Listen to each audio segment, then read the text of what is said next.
네, 안녕하세요. 연합인포맥스 이마람 특파원입니다. 오늘 뉴욕 현지 시간으로 10월 18일 한 주의 마지막 금요일 거래인데요. 뉴욕 3대 지수 모두 소폭 상승 마감했습니다. 다우 지수와 S&P 500 지수 모두 전장 대비 약 0.5% 안팎으로 상승하면서 거래를 마쳤습니다. 나스닥 지수는 전장 대비 강보합 수준에서 마감을 했습니다. 네, 간밤 국제금융시장 동향 살펴보면요. 미 10년물 채권 금리 계속해서 상승해가는 모습 보였습니다. 10년물 채권 금리 전장 대비 5bp 가량 상승하면서 3.82% 수준 나타내고 있습니다. 달러화도 강세 국면을 이어갔습니다. 현재 달러화가 106.9선을 나타내고 있는데요. 오늘 뉴욕장에서는 107선을 상회하면서 강세를 보였습니다. 비트코인은 현재 전장 대비 소폭 하락한 수준을 나타내고 있습니다. 현재 시각 전장 대비 약 0.3%가량 하락한 16,631달러 선을 나타냈습니다.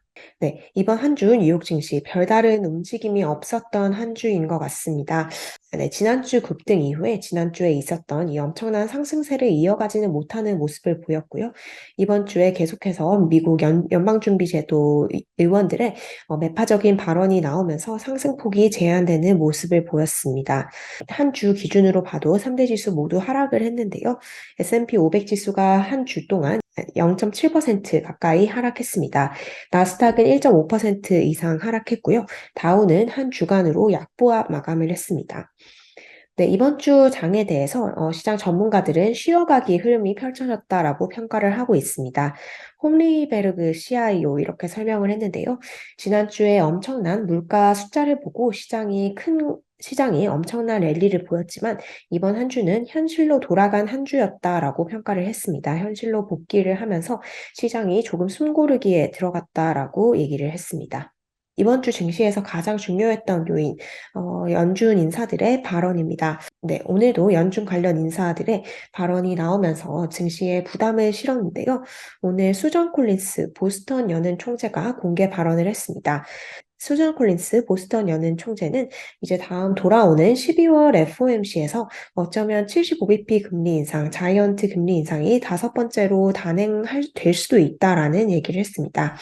사실상 금융시장은 12월 FOMC에서 금리가 0.5%포인트 정도 오를 것을 상당히 유력하게 지난주부터 반영을 해온 모습인데요. 이 수전 콜린스 보스턴 연은 총재는 75bp 금리 인상이 여전히 테이블 위에 있다라고 언급을 했습니다. 그렇기 때문에 모든 인상폭이 테이블 위에 있다라고 주장을 했고요. 12월 FOMC에서 금융시장이 75bp 인상 가능성을 완전히 배제해서는 안 된다는 의미로 풀이가 됩니다.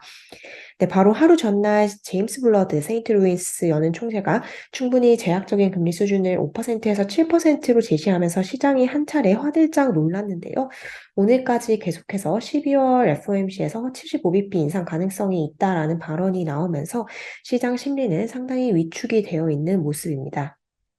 네, 현재 금융시장 참가자들 12월 FOMC에서 금리가 50bp 인상에 그칠 가능성을 유력하게 보고는 있습니다. 75% 정도로 보고 있지만 24% 정도의 참가자들, 이제 4분의 1 정도의 참가자들은 다음 회의에서도 다섯 번째 자이언트 스텝이 일어날 수 있다라고 보고 있는 상황인 것 같습니다. 네, 오늘 이제 뉴욕 증시에서 대규모의 옵션 만기가 도래한 날이었다라고 하는데요. 마켓워치에 따르면 오늘 뉴욕 증시에서 명목 가치로 총 2조 1천억 달러, 한화로 하면 2,800조가 넘는 금액인데요. 이 정도 금액의 주식 옵션 만기가 돌아온 날이라고 합니다. 대규모의 옵션 만기가 도래하는 만큼 시장은 변동성을 주시를 했는데요. 네, 오늘 월가의 공포지수로 불리는 빅스 지수는 오히려 소폭 하락을 했습니다. 빅스 지수 전장보다 3% 이상 하락하면서 23.12 수준을 나타냈습니다. 네, 지금 마켓워치에 따르면 뉴욕 증시 주식 옵션 시장에서 풋콜 비율 또한 기록적으로 높은 수준으로 치솟은 상태입니다. 네, 마켓워치 분석에 따르면 지금 주식시장의 풋콜 비율이 이번 주 중에 한때 1.46을 찍었다라고 하는데요. 네, 풋골 비율이 이렇게 높았던 적은 2001년 이후 처음이었다고 하고요. 코로나 팬데믹의 시장 대폭락 때도 이 정도의 수준이 아니었다라고 설명을 했습니다. 네, 풋콜 비율이 높다라는 것은 향후의 주가 하락을 예상하는 풋옵션에 돈을 거는 비율이 콜에 비해서 많다라는 뜻으로 많은 투자자들이 주가가 하락 국면에 있다고 느낀다는 점을 시사합니다. 그렇기 때문에 지난주에 랠리가 있었지만 그럼에도 불구하고 시장은 이 랠리에 대해서 아직 다소 조심스러운 것 같습니다. 네, 월가에서도 비슷한 의견 계속 나오고 있습니다. 뱅크 오브 아메리카의 분석인데요. 뱅크 오브 아메리카 주식시장의 베어마켓 랠리가 거의 끝나갈 수 있다라는 지적을 오늘 제시를 했습니다. 뱅크 오브 아메리카가 집계를 하고 있는 이제 강세장 혹은 약세장 지표인데요. 네, 이제 붉은색 쪽으로 이 숫자가 가면 강세장을 의미하고요. 그리고 초록색 쪽으로 가면 약세장에 가까워지는 것을 의미를 합니다. 최근 화살표가 이 극단적인 약세장 쪽에 있었기 때문에 오히려 투자자들에게는 매수 신호로 읽혔었는데요. 이 숫자가 조금 이제 요 위쪽으로 올라갔다라고 합니다. 극단에서 움직인 만큼 오히려 약세장 랠리가 거의 끝났을 수 있다라는 의미로 뱅크 오브 아메리카는 해석을 했습니다. 네, 오늘 이제 발표한 경제 지표 중에서 컨퍼런스 보드가 발표한 미국의 10월 경기 선행 지수가 있습니다.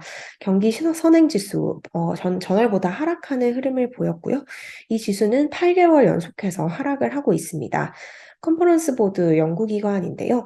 미국 경제는 이미 침체에 빠져 있을 수 있다라고 평가를 했습니다. 네, 상반되는 의견도 나오는데요. 골드만삭스입니다. 골드만삭스는 내년에 미국 경제가 침체를 피할 수 있을 것이다라는 내용의 보고서를 오늘 발표를 했습니다. 네, 모건 스탠리 역시 이런 비슷한 발표를 했는데요. 미국은 내년에 경기 침체를 이제 가까스로 피할 수 있을 것이다라고 주장을 했고요. 유럽은 피하기 어려울 것이다라는 지적을 내놨습니다. 네, 미국이 어떻게 경기 침체를 피할 수 있을지에 대해서는 많은 분석들이 나와 있지만 오늘 모건 스탠리가 내놓은 분석 의미 있는 것 같은데요. 모건 스탠리 최근 메타 플랫폼스라든지 아마존과 같은 초대형 빅테크 기업에서 이렇게 역대급 감원이 일어나고 있지만 미국 경제의 전체적인 노동 시장은 아직 견조하다라고 평가를 했습니다. 물론 빅테크에서는 피바람이 불고 있습니다. 빅테크에서 엄청난 규모의 역대 최대 규모의 해고가 일어나고 있지만 모건 스탠리 분석에 따르면 원래 이런 빅테크 기업들은 다른 업권에 비해서 공격적인 채용을 몇 년간 진행을 해왔습니다. 그렇기 때문에 이에 따른 이제 좀 되돌림이 큰 폭으로 나타나는 현상으로 보인다라고 얘기를 했고요. 이 테크 기업들이 아무리 사람을 많이 잘랐다라고 해도 그것이 전체 고용 시장에 미치는 영향은 제한적이고 미국 노동 시장을 전체적으로 봤을 때는 여전히 수요보다는 공급이 부족한 상황이다라고 평가를 했습니다. 이제 큰 위험이나 재앙을 예고하는 조기 경보를 의미하는 표현으로 탄광 속의 카나리아라는 표현을 쓰는데요. 모건 스탠리는 이제 이런 빅테크 기업들의 감원이 미국 노동시장에 빨간불을 키우는 그런 탄광 속의 카나리아가 아니다라고 분석을 했습니다. 네, 현재 월스트리트에서는 금리 전망에 대해서도 많은 갑론을박이 펼쳐지고 있습니다. 지금 12월에 50bp 금리 인상에 대해서는 아까 보셨듯이 약 75%의 참가자들이 동의를 하고 있고요. 내년 3월까지 이제 금리를 5% 안팎으로 올린다는 거에 대해서는 시장의 전체적인 컨센서스가 형성이 되어 있습니다. 대부분 참가자들이 이런 부분에는 동의를 하고 있지만요. 그 이후로는 투자은행들의 전망이 크게 괴리를 보이고 있습니다. 네, 특히 내년 어느 시점에 연방준비제도가 금리 인하에 나설 것인가, 그리고 금리 인하 폭은 얼마큼이 될까에 대해서 많은 이견이 있는 상황인데요. UBS 같은 경우 내년에 175bp 금리 인하를 전망을 하고 있습니다. 도이치방크 같은 경우는 1%포인트 인하를 전망을 하고 있고요. 노무라 같은 경우는 내년 최종 금리가 5.75%까지 오른 이후에 5%로 75bp 인하가 될 것으로 보고 있습니다. 바클레이즈는 내년 마지막 4달 동안 금리가 75bp 인하될 것으로 전망을 하고 있고요. 모건 스탠리 같은 경우 금리 고점을 4.75%로 비교적 낮게 보고 있습니다. 뱅크 오브 아메리카는 12월에 25bp 인하 가능성을 내년에 보고 있습니다. 골드만삭스와 웰스파고 같은 경우 금리 고점 5.25%로 보고 있고요. JP모건은 5%가량을 달성한 이후에 이 금리 수준이 2024년까지 유지될 것으로 예상을 하고 있습니다. 시티는 5.25에서 5.5% 수준을 내년 중반까지 달성할 것으로 예상하고 있고요. 연말까지 이 수준이 예상이 유지가 될 것으로 보고 있습니다. 일부 이제 투자은행들, 예를 들어서 스티펠 같은 경우는 8%에서 9%까지 금리를 올려야 될 가능성도 있다라고 주장을 하고 있는데요.